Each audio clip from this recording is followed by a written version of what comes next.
नफ्स मेरे अजीजों बड़ी खतरनाक चीज है। बात चली है तो अर्ज कर रहा हूं, मैंने 12 पहले भी अर्ज किया है,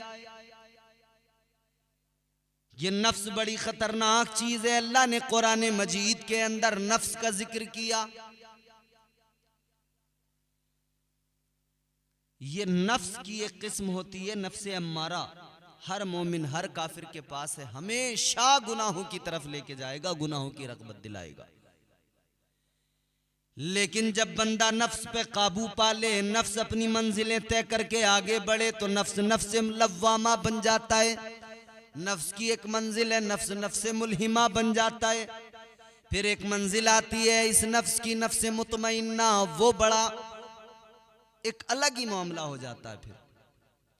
फिर ये नफ्स जब नफ्स मुतमइन्ना बन जाए तो फिर हमेशा नेकियों की तरगीब देगा, नेकियों की रग़बत दिलाएगा, फिर बुराइयों से इसका कोई ताल्लुक नहीं रहता है। नफ्स मुतमइन्ना के ताल्लुक से परवरदिगार आलम ने कुरान मजीद में फरमाया, अल्लाह का ऐलान है, या अय्यतुहन नफ्सुल मुतमइन्ना इरजिई इला रब्बिकी रादियतम मर्दिया। अल्लाह ताला का कुरान है, फरमाया गया, ऐ इत्मीनान वाली जान, अपने रब के पास इस हाल में वापस आ कि तेरा रब तुझसे राजी हो, तू अपने परवरदिगार से राजी हो। हम बहुत गफलत की नींद सो चुके, अब तो खुदारा हमें बेदार होना पड़ेगा। ताजदार मदीना वाली कायनात मुस्तफ़ा करीम के गुलामों, जरा अपनी हालत को देखो, अपने आप पे तरस खाओ। हमारा हाल ये, हमें सारी सारी रातें जागते हुए गुजरती हैं और दुनिया की खुराफात में लगे हुए सारी रातें हम जाग कर गुजार देते हैं। किसी को देखो तो सारी रात क्रिकेट का टूर्नामेंट हो रहा है, भीड़ लगी है, लोग जाग रहे हैं। कामयाब कौमों के ये तरीके नहीं होते कि वो खेल तमाशों में अपनी रातें बर्बाद कर लें और जब दिन हो, खुद को कामयाबी से हमकनार करने के लिए जब निकलना हो, तब वो औंधे पड़ जाएं और बिस्तरे गफलत पे पड़े हुए अपना वक्त यूं ही सोने में बर्बाद कर दें। आज हमारी हालत क्या है, हमारी कौम की हालत क्या है? रमजान का महीना है, तवज्जो करो। सारी रात तो हमने मोबाइल देखा, सारी रात हम मोबाइल में वीडियोस, ड्रामे देखते रहे, सीरियल देखते रहे। लॉकडाउन के वक्त में लोग थोड़े डरे हुए थे, मौत का खौफ था, तो जरा फिल्में वगैरह नहीं देखकर ड्रामे सीरियल जो आते हैं, अर्तगुल गाजी वगैरह या उस्मान गाजी, ये सब सीरियल वगैरह देख लिया करते थे लोग, मगर उसमें भी सारी रात जागते थे और फिर सहरी खाते थे। और आज भी वही हालत है। अब तो सारी रात फिल्में, शॉर्ट वीडियो, गाने, डांस, ये सब देखकर सारी रात जब गुजर जाती है, सहरी का वक्त आ जाता है, फिर सहरी खाते हैं और सहरी खाने के बाद में फिर देखो तो फिर ऐसे औंधे पड़ जाते हैं, फिर कुछ पता नहीं रहता। सारी रात यूं ही जागने के बाद में फिर जो सोए, सहरी के फौरन बाद में, सहरी करने के बाद में सो गए। बाज तो ऐसे हैं जो सहरी खा के सो गए, नमाज़े फजर का भी होश नहीं रहता। लेकिन सहरी खाने के बाद में सोने वाले लोग मेरी बात को जरा तवज्जो से सुन लें। तुम्हारे मेरे आका ने फरमाया कि जब फजर का वक्त होता है तो नमाज़े फजर अदा करने के बाद में सूरज निकलने तक तुम अल्लाह का जिक्र किया करो, परवरदिगार की तस्बीहात में लग जाया करो, अल्लाह ताला की हम्दो सना में लग जाया करो। इसलिए कि वो वक्त ऐसा होता है जब सूरज तुलू होता है अल्लाह ताला उस वक्त में रोजियां अपने बंदों को अता करता है, रोजियां तकसीम होती हैं। उस वक्त में रोजियां तकसीम होती हैं। स्कूल में पढ़ने वाला बच्चा स्कूल उस वक्त जाए जबकि मास्टर साहब, टीचर साहब हाजिरी लगा चुके हों, तो इसका जाना न जाना दोनों बराबर, क्योंकि रजिस्टर में तो अब लिखा गया कि नहीं आए, गैर हाजिर हैं। उस वक्त पर अगर पहुंचे कि जब हाजिरी लगे तो ये वहां मौजूद हों, तो फिर हाजिरी दर्ज हो जाए कि हाजिर हैं, तब फायदा है ना। इसी तरह से मेरे अजीजों, जब रिज्क तकसीम हो उस वक्त में बंदा सोया पड़ा हो गफलत की नींद में, फिर सुबह को उठकर 10, 11 बजे, 12 बजे, 1 बजे या जोहर में सीधा उठकर फिर वो शिकवा करे कि मेरे रिज्क में बरकत नहीं, तंगदस्ती ने मुझे सता रखा है, तंगदस्ती आ रही है। जब रोजियां तकसीम हो रही थी तू सो रहा था, जब अल्लाह रिज्क दे रहा था तब तू गैर हाजिर था। कहां था तू? गफलत की नींद में सो रहा था। है मेरे अजीजों, कब तक सोओगे? कब तक ये गफलत की नींद रहेगी?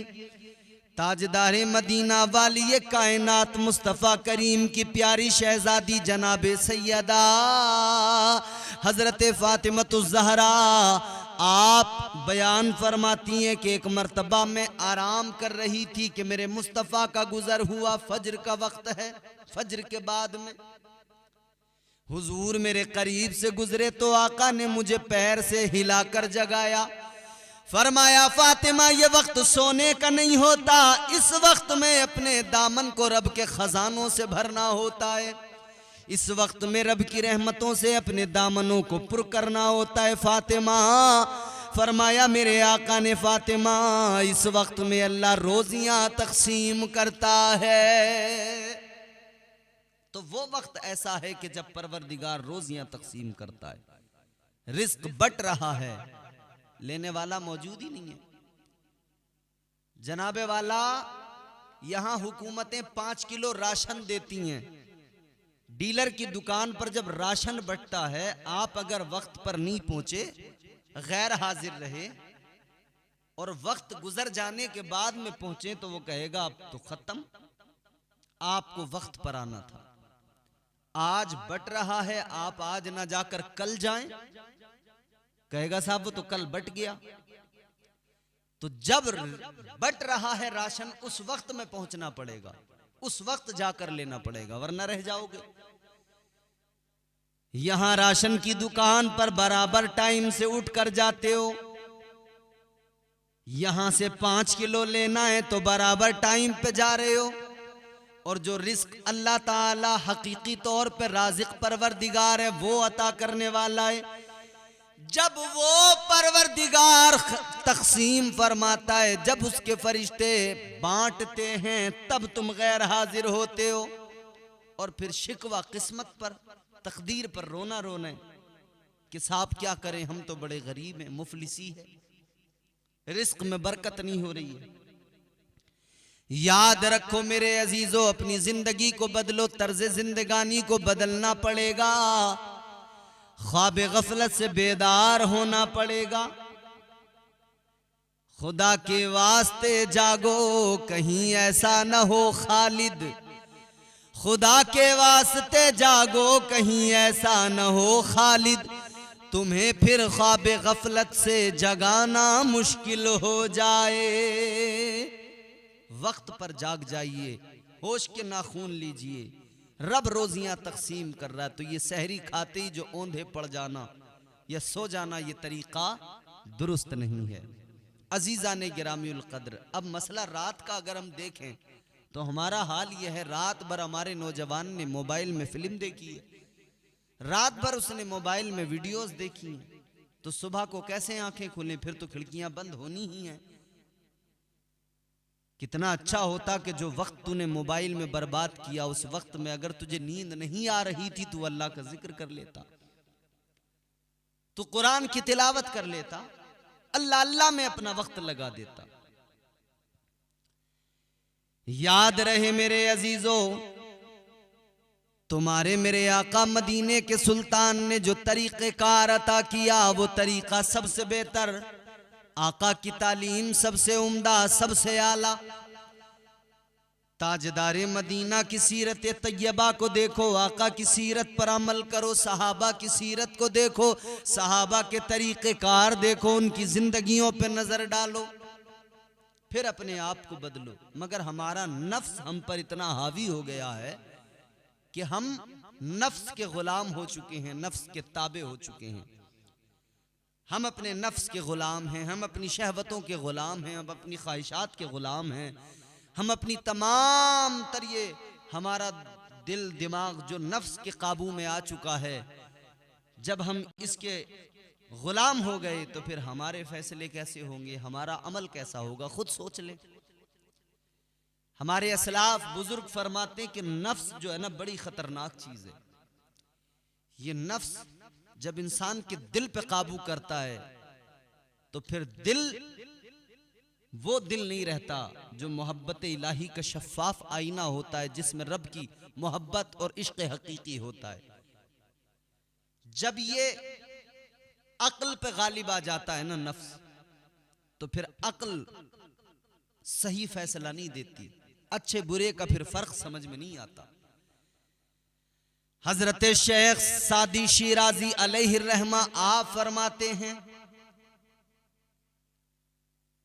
कि ये जो तुम्हारा नफ्स है ये भेड़िए की मिसल है, और जो अक्ल है ये एक भेड़ की मिसल है। अगर तुमने ख्याल नहीं किया, जरा सी तवज्जो हट गई, तो ये नफ्स नाम का भेड़िया अक्ल नाम की भेड़ को खा जाएगा। और जब ये नफ्स नाम का भेड़िया अक्ल नामी भेड़ को खा जाएगा, अक्ल जाइल हो जाएगी, फिर अच्छा बुरा कुछ समझ में नहीं आएगा। अक्ल ही तो फैसला देती है क्या सही है क्या गलत है। सामने दो गिलास रखे हो, एक में शरबत एक में शराब हो, तो अक्ल बताएगी ना कि शराब गंदी चीज है, अक्ल फैसला देगी शराब गंदी चीज है, नापाक है, उम्मुल खबाइस है, तमाम खराबियों की जड़ है, तमाम बुराइयों की जड़ है, लिहाजा इसे पीना शरीयत ने भी हराम किया है, अल्लाह ने हराम फरमाया है इसे। अक्ल कहेगी इसे मत पी, शरबत है इधर, अक्ल कहेगी ये सेहत के लिए भी अच्छा है, दिल दिमाग को तरोताजगी मिलेगी, इसे पी ले। अक्ल फैसला देती है। लेकिन जब ये नफ्स नाम का भेड़िया अक्ल नामी भेड़ को खा जाए, फिर अक्ल जायल हो जाती है। कितने लोग आज तुम्हें मिलेंगे बड़े समझदार बनेंगे वो अपने आप को, दर हकीकत उनकी अक्ल जायल हो गई है, क्योंकि नफ्स नामी भेड़िया उनकी अक्ल को खा गया है। अब नफ्स उन पर पूरी तरह गालिब आ गया, नफ्स का कब्जा है उनके वजूद पर। नफ्स मेरे अजीजों बड़ी खतरनाक चीज है। बात चली है तो अर्ज कर रहा हूं, मैंने 12 पहले भी अर्ज किया है, ये नफ्स बड़ी खतरनाक चीज है। अल्लाह ने कुरान मजीद के अंदर नफ्स का जिक्र किया। ये नफ्स की एक किस्म होती है नफ्स अम्मारा, हर मोमिन हर काफिर के पास है, हमेशा गुनाहों की तरफ लेके जाएगा, गुनाहों की रग़बत दिलाएगा। लेकिन जब बंदा नफ्स पे काबू पा ले, नफ्स अपनी मंजिलें तय करके आगे बढ़े, तो नफ्स नफ्स लव्वामा बन जाता है। नफ्स की एक मंजिल है, नफ्स नफ्स मुल्हिमा बन जाता है। फिर एक मंजिल आती है इस नफ्स की, नफ्स मुतमइन्ना, वो बड़ा एक अलग ही मामला हो जाता है। फिर ये नफ्स जब नफ्स मुतमइन्ना बन जाए तो फिर हमेशा नेकियों की तरगीब देगा, नेकियों की रग़बत दिलाएगा, फिर बुराइयों से इसका कोई ताल्लुक नहीं रहता है। नफ्स मुतमइन्ना के ताल्लुक से परवरदिगार आलम ने कुरान मजीद में फरमाया, अल्लाह का ऐलान है, या अय्यतुहन नफ्सुल मुतमइन्ना इरजिई इला रब्बिकी रादियतम मर्दिय्यह। अल्लाह ताला का कुरान है, फरमाया गया ऐ इत्मीनान वाली जान, अपने रब के पास इस हाल में वापस आ कि तेरा रब तुझसे राजी हो, तू अपने परवरदिगार से राजी हो। जिससे रब राजी हो जाए उससे जग राजी हो जाता है। रब राजी तो जग राजी, रब राजी तो सब राजी। तो नफ्स पे काबू करें, और नफ्स पे काबू करने का सबसे अच्छा सबसे प्यारा वक्त जो है वो माह सियाम, माह रमजान है। इससे अच्छा वक्त ही नहीं है नफ्स को काबू में करने का। सुने कैसे? फरमाया गया कि जब अल्लाह ताला ने नफ्स को पैदा फरमाया ना, तो अल्लाह ताला ने नफ्स से फरमाया कि बता मैं कौन हूं। इसका जवाब क्या होना चाहिए था? हर जी फहम आदमी, जी शऊर आदमी समझ सकता है, मगर इसने क्या जवाब दिया? जब अल्लाह ताला ने फरमाया बता मैं कौन हूं, ये कहने लगा अंता अंता अना अना, कहता है तू है, मैं हूं। अल्लाहु अकबर। ये मैं जो शामिल होती है ना इंसान के लहजे में, इंसान की गुफ्तार में, ये नफ्स की वजह से होती है। रमजान में शैतान कैद है, क्यों बंदा गुनाह पे गुनाह कर रहा है? ये नफ्स ही है जो उससे गुनाह करवा रहा है, क्योंकि ये आदी हो गया गुनाहों का। इसने हमारे पूरे वजूद पे कब्जा कर लिया। अल्लाह ताला ने फरमाया मैं कौन हूं बता, ये कहने लगा अंता अंता अनाना, तू है, मैं हूं। परवरदिगारे आलम ने फरमाया फरिश्तों इसे लेकर जाओ दोज़ख में डाल दो। दोज़ख में डाल दिया गया, अज़ाब दिया गया। कितना? फरमाया गया 300 साल तक दोज़ख में रखा गया। 300 ईयर्स, 300 साल दोज़ख का अज़ाब मुसलसल। बाज रिवायात के मुताबिक 1000 साल। लेकिन 300 पर भी अगर कनात करें तो सोचें जरा 300 साल होते कितने। जब उसके बाद में निकाला गया, अल्लाह की बारगाह में पेश किया गया, अल्लाह ने फिर फरमाया बता मैं कौन हूं। ये कहने लगा अंता अंता अनाना, कहता है तू है, मैं हूं। अल्लाहु अकबर। इसका जवाब नहीं बदला।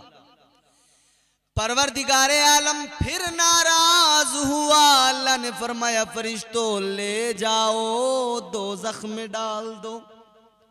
फरिश्ते ले गए, फिर से दोज़ख में डाल दिया, फिर अज़ाब 300 साल तक, फिर मुसलसल अज़ाब। 300 साल के बाद में फिर निकाला गया, फिर अल्लाह ने फरमाया बता मैं कौन हूं। इसका जवाब नहीं बदला। कहता है अंता अंता अना अना, कहता है तू है, मैं हूं। अनानियत जाने का नाम नहीं लेती। ये अनानियत ही तो है। इंसान मगरूर हो जाता है, मुतकब्बिर हो जाता है। तू किसी और से न हारेगा, तू किसी और से न हारेगा, तुझको तेरा गुरूर मारेगा। अखलाक, बंदा साहिब अखलाक हो, क्योंकि ये अनानियत उसे बर्बाद कर देती है। अखलाक की दौलत से कभी दूर ना होना, अखलाक की दौलत से कभी दूर ना होना। कौनैन भी मिल जाए तो मगरूर ना होना। तो परवरदिगारे आलम ने जब नफ्स से फरमाया कि बता मैं कौन हूं, इसने फिर भी तीसरी मर्तबा वही जवाब दिया तू है, मैं हूं। अल्लाह ताला के फरिश्ते अर्ज करते, मालिक 3 मरतबा सवाल हो गया, जवाब इसका बदलता नहीं है, या अल्लाह क्या करें, फिर दोज़ख में डालें? अल्लाह ने फरमाया नहीं। या अल्लाह फिर? परवरदिगार आलम ने फरमाया, फरिश्तों एक काम करो, इस पर भूख का बोझ डाल दो, इस पर इबादतों का बोझ डाल दो, सजदों का बोझ डाल दो। फिर नफ्स के ऊपर भूख का बोझ डाला गया, सजदों का बोझ डाला गया। जब इसके ऊपर भूख का बोझ आया, सजदों का बोझ आया, फिर यही नफ्स था। अल्लाह ताला ने फरमाया, अब बता मैं कौन हूं? ये कहने लगा, तू मेरा परवरदिगार है। जवाब बदल गया। कैसे बदला? जब नफ्स पर भूख का बोझ आया, इबादतों का बोझ आया, पता लग गया ये नफ्स काबू में तब आता है जब इसे भूखा रखा जाए, इस पे भूख का बोझ डाला जाए। तो रमजान अल्लाह ने इसीलिए तो अता किया कि अपने नफ्स को काबू में कर लो, इसे भूखा रखो, रोजे रखो, ताकि ये तुम्हारे काबू में आ जाए। और अल्लाह ने करम ये किया कि रमजान में जब तुम रोजा रखोगे तो नफ्स तो काबू में आएगा, लेकिन शैतान बहका सकता था, तो अल्लाह ने उसको पहले ही कैद कर दिया। पहले ही शैतान को कैद कर दिया गया कि अब शैतान भी इधर कैद हो गया, तुम रोजे रख लो। तुम रोजे रखोगे ना तो तुम्हारा नफ्स तुम्हारे काबू में आ जाएगा। इस पर भूख का बोझ डालो, तुम्हारे काबू में आएगा, यानी रोजे रखो, ये काबू में आ जाएगा। इस नफ्स के ऊपर तुम इबादतों का बोझ डालो, यानी सजदों का बोझ डालो, नमाजों का बोझ डालो, ये काबू में आ जाएगा। रमजान से अच्छा तो वक्त ही कोई नहीं इस नफ्स को काबू में करने का। तो रमजान में नफ्स पे काबू करें, ना कि खुद नफ्स के गुलाम हो जाएं। आजकल हमारी हालत ये, हम तो नफ्स के खुद गुलाम बन गए हैं। हमारी हालत अल्लाह रहम फरमाए। अच्छे से अच्छा खा रहे हैं, अच्छे से अच्छा पहन रहे हैं, मगर अल्लाह का शुक्र अदा नहीं कर रहे, नफ्स के गुलाम बन गए, अपनी शहवत के गुलाम बन गए, नमाजों को जाया कर रहे हैं, तर्क कर रहे हैं। अल्लाह ताला ने कुरान मजीद में फरमाया, परवरदिगार का ऐलान, फखलफ मिन बादिहिम खल्फुन अदाउस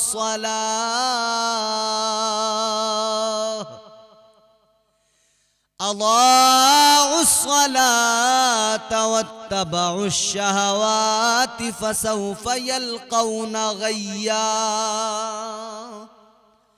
अल्लाह ताला का कुरान कहता है, और बाद में कुछ ना खलफ ऐसे पैदा हुए जिन्होंने नमाजों को ज़ाये किया और अपनी शहवत के गुलाम बन गए, अपनी ख्वाहिशात के ताबे हो गए।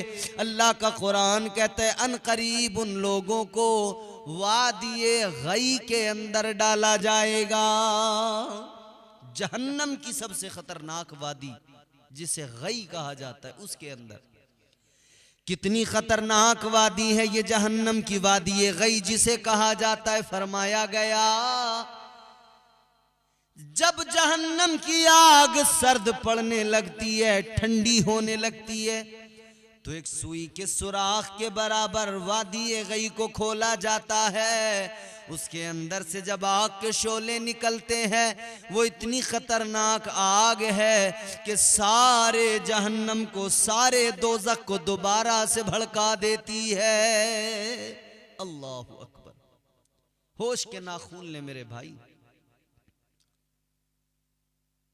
हीले बहाने यहां चल जाएंगे, कब्र में नहीं चलेंगे। हीले बहाने इधर चल जाएंगे, हाशिर में नहीं चलेंगे। मरना है, मौत बरहक है। मैं बार बार, मैं नहीं, पूरी दुनिया के तमाम तर उलमा बयान करते हैं, बताते हैं, और हर इंसान एक दूसरे को बताता है। सब जानते हैं, बाखबर हैं, कहते हैं हाँ मरना है एक दिन। कर ले जो करना है, आखिर मौत है। कर ले जो करना है, आखिर मौत है। एक दिन मरना है, आखिर मौत है। तैयारी करें, जाना तो है दुनिया से, मगर इस शान के साथ जाएं कि जब दुनिया से जाए ना, दुनिया देखे हाँ ये नबी का वफादार जा रहा है। जब दुनिया से जाए तो दुनिया देख कर कहे ये मुस्तफ़ा का दीवाना जा रहा है, ये नबी का आशिक, नबी का वफादार जा रहा है। और जब कब्र में पहुंचे तो फरिश्ते भी कह दें ये जन्नत का हकदार आ रहा है। आका से मोहब्बत करें, हुजूर की तालीमात पर अमल करें। दुनिया से जाएं तो इस शान के साथ जाएं। हिंदुस्तान का एक शहर लखनऊ है, एक वाकया मुझे याद आ रहा है। अंग्रेजों का तसल्लुत था, अंग्रेजों के दौरे हुकूमत में यहां हिंदुस्तान में एक अंग्रेज कमिश्नर आया, बहुत बड़ा ओहदा है। यहां जब आया तो उसने आकर देखा कि यहां हिंदुस्तान में जो जबान है वो अलग है। वो अंग्रेजी का जानने वाला था और यहां पर फारसी का उन दिनों चलन था। फारसी में सारे काम होते थे, दफ्तरों के भी। तो इसे बड़ी दुश्वारी आ रही थी। इसने कहा क्या किया जाए। कहा अपने मुशीर को बुलाकर के कुछ इंतजाम ऐसा करो कि फारसी जबान मुझे सीखना है, मैं फारसी को पढ़ना चाहता हूं। तो कोई ऐसा टीचर, कोई ऐसा मास्टर लाओ जो फारसी पे उसे दस्तरस हो, मुकम्मल फारसी पे महारत रखता हो।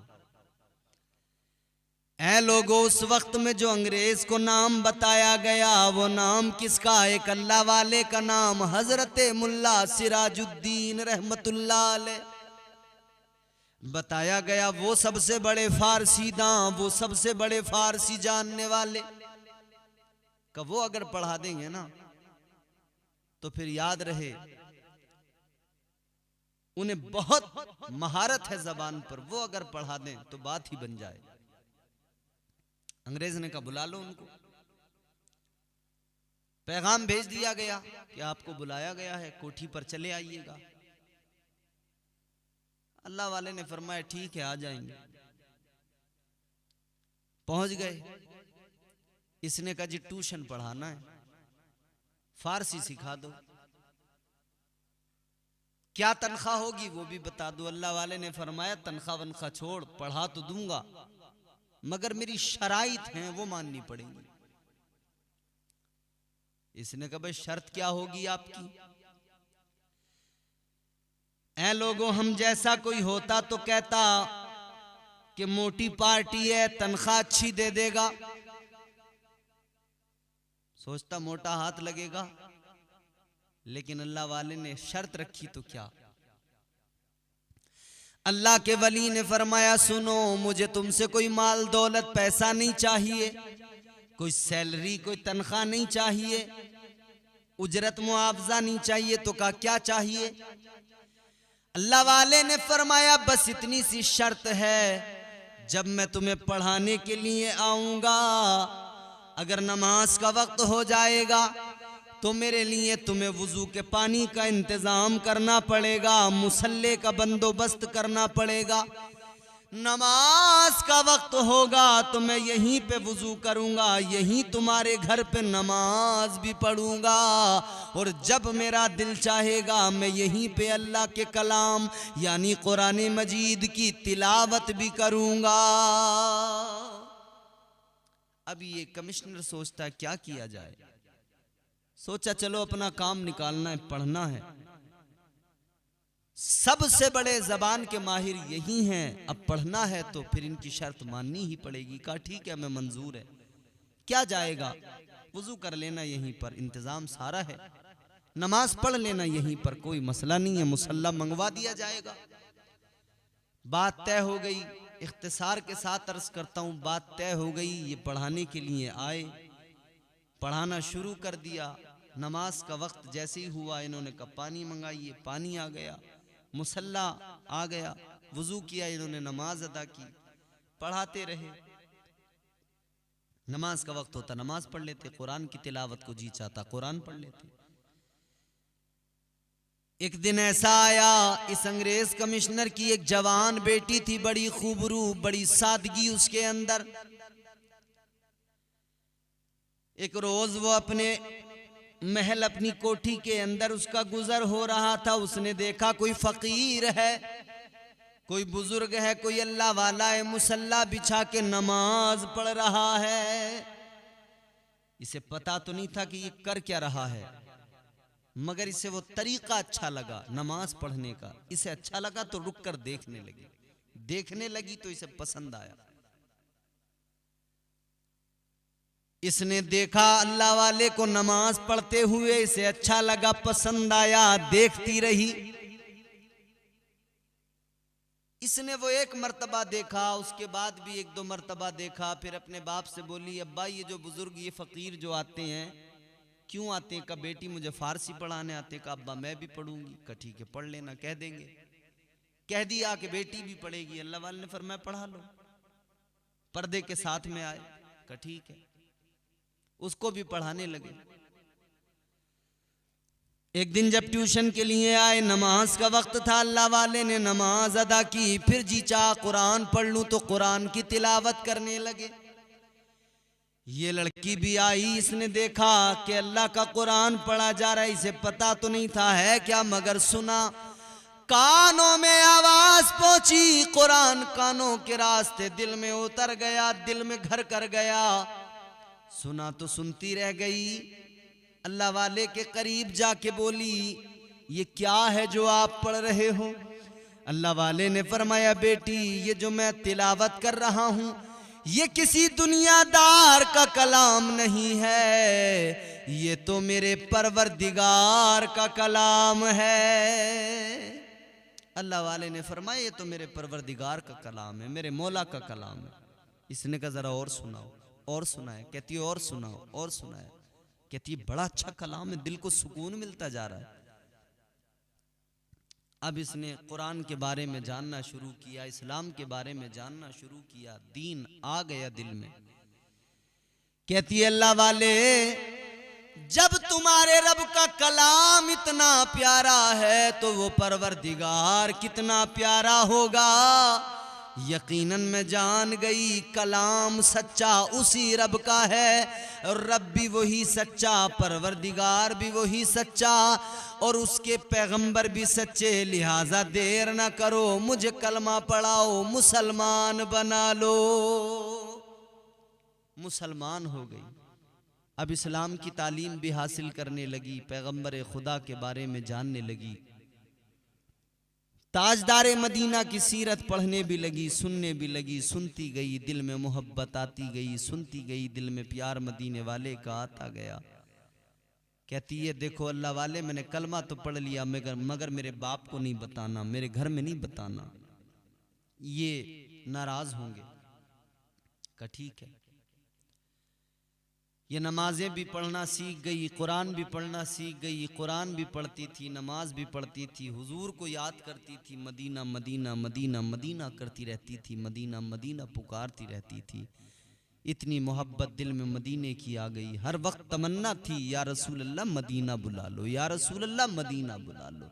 हर वक्त अल्लाह से दुआ करती थी, ए मौला मदीना दिखा दे, ए मौला मदीना पहुंचा दे, मौला मदीना दिखा दे। इतना शिद्दत से इसने मदीने वाले को और मदीने को याद किया। अल्लाहु अकबर। उस इश्क में अब ये मुसलसल तड़पने लगी। ताजदारे मदीना की मोहब्बत में मुसलसल तड़पने लगी, उसी मोहब्बत में गिरफ्तार हो गई। उस मोहब्बत ने इस मकाम को पहुंचा दिया, उस प्यार ने, उस इश्क ने इस मकाम को पहुंचा दिया कि अब खाने पीने का होश न रहा। दिन ब दिन कमजोर होने लगी, बिलाखिर तबीयत खराब हो गई, तबीयत ज्यादा बिगड़ गई। फिर अचानक तबीयत इतनी बिगड़ी कि बिस्तरे मर्ग पे आ गई। और वो वक्त भी आ गया फिर कि जिंदगी का आखिरी दिन था।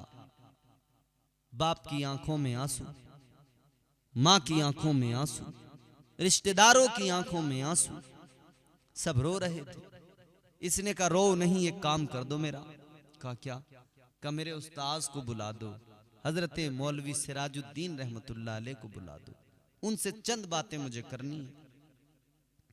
का ठीक है। बुला लिया गया। इस लड़की ने कहा अल्लाह वाले अलग में बात करनी है। सबको अलग किया। पर्दे के साथ में अलग में इसने बातचीत शुरू की। कहा अल्लाह वाले मैंने कलमा पढ़ लिया, मुसलमान हो गई। न मेरा बाप जानता न मेरी माँ जानती, कोई मेरा रिश्तेदार नहीं जानता, मेरे खानदान को पता नहीं है कि मैं मुसलमान हूँ, लेकिन मैं हूँ मुसलमान, मैं हूँ आका की दीवानी, मैं हूँ ताजदार मदीना की आशिका, लिहाजा अब मैं मर जाऊंगी, मेरा इंतकाल हो जाएगा। ये लोग तो मुझे ईसाई समझते हैं, तो ईसाई तौर तरीकों के मुताबिक ये मुझे दफन करेंगे ताबूत में रखकर, मगर तुम्हें मैं वसीयत कर रही हूँ जब मेरा इंतकाल हो जाए, जब ये मुझे दफन कर दें ईसाइयों के कब्रिस्तान में, तो तुम मेरी लाश को निकालना, नमाज जनाजा पढ़ना और उसके बाद में मुझे मुसलमानों के कब्रिस्तान में दफन कर देना। सुभान अल्लाह।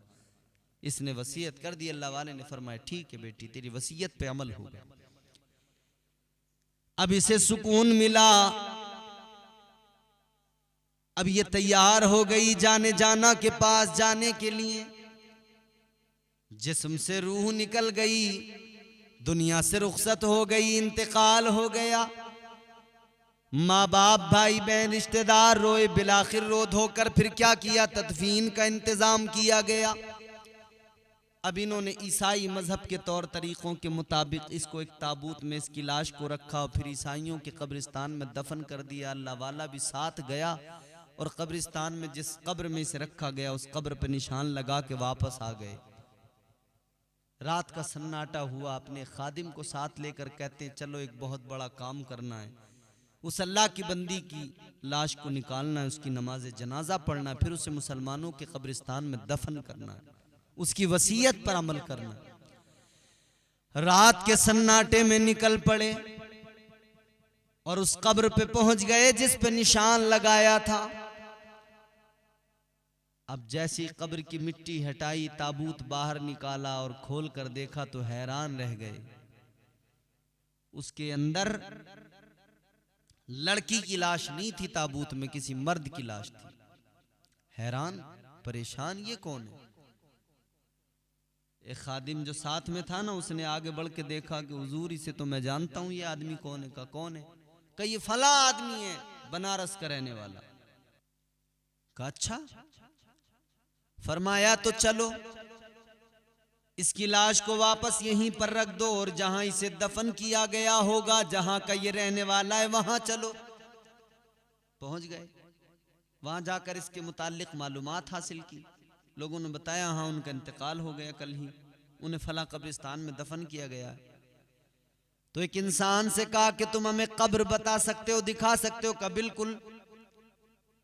लेकर उसको साथ गए, उसने कब्र बताई, इन्होंने कब्र पे निशान लगाया, वापस आ गए। रात का सन्नाटा जब हुआ तब इन्होंने फिर उसकी लाश को रात में जाकर लाश उसकी कब्र की मिट्टी को हटाकर लाश को बाहर निकाला और जब कफन हटाकर देखा तो हैरान रह गए।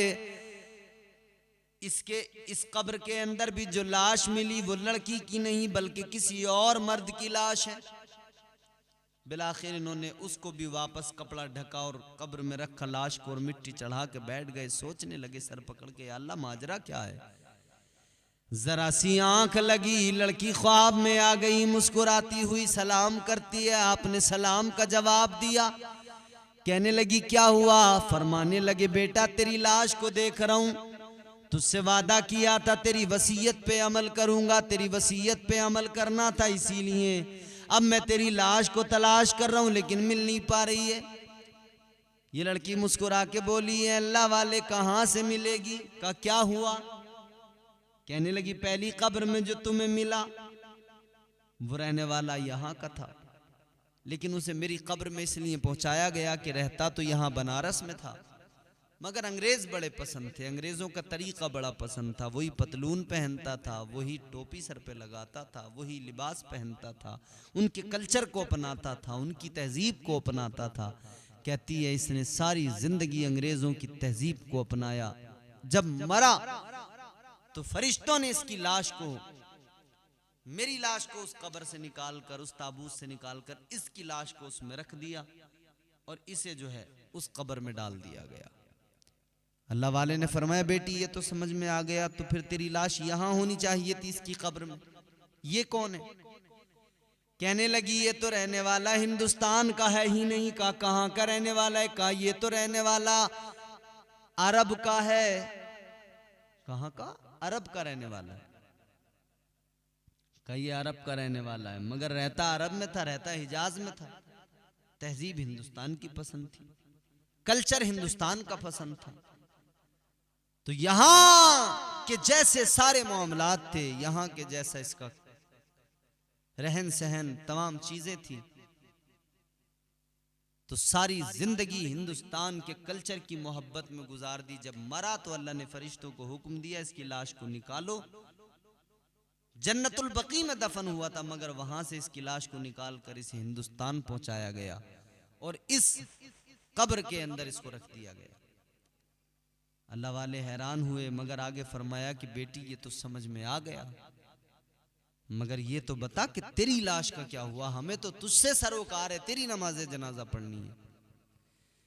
कहने लगी अल्लाह वाले आप नहीं समझे। कहती है जिसने ईसाइयों की तहजीब, ईसाइयों का कल्चर अपनाया, उसे फरिश्तों ने निकाल कर ईसाइयों के कब्रिस्तान में पहुंचा दिया। और जिसने हिंदुस्तान का कल्चर अपनाया, हिंदुस्तान की तहजीब को पसंद किया, इस पे मरने मिटने लगा, तो रहा तो सारी जिंदगी अरब में, दफन भी वहीं हुआ, जन्नतुल बकी के अंदर दफन हुआ, मगर इसकी लाश को वहां से निकाला फरिश्तों ने और लाकर हिंदुस्तान में इस कब्र में डाल दिया। अल्लाह वाले ने फरमाया बेटी ये तो समझ में आ गया, मगर ये बता तेरी लाश का क्या हुआ। मुस्कुराने लगी, कहने लगी अल्लाह वाले सुनो, मैंने तो सारी जिंदगी किसी और को याद ही नहीं किया। अल्लाह वाले मैंने तो बस मदीना मदीना मदीना मदीना पुकारा है, मैंने तो ताजदार मदीना को याद किया है। कहने लगी है अल्लाह वाले मैंने तो बस मदीना मदीना पुकारा है, मदीने वाले को याद किया है, लिहाजा मेरे साथ भी ये करम का मामला हुआ। मैं मदीना मदीना करते करते दुनिया से चली गई तो हुक्म हो गया फरिश्तों को, मेरी लाश को वहां से निकाला गया। ईसाइयों के कब्रिस्तान के अंदर से उस ताबूत से मेरी लाश को निकाला गया। मैं मदीना मदीना करती थी तो मुझे मदीना जन्नतुल बकी में ले जाकर दफन कर दिया गया। तो दुनिया से शान के साथ जाएं कि मौत यहां आए, दम यहां निकले और हमारी लाश मदीना पहुंच जाए। इस हाल में जिंदगी गुजारें, इस तरह से जिंदगी गुजारें। जिंदगी इतने सलीके से गुजारी जाए जैसे चादर कोई कांटों से उतारी जाए।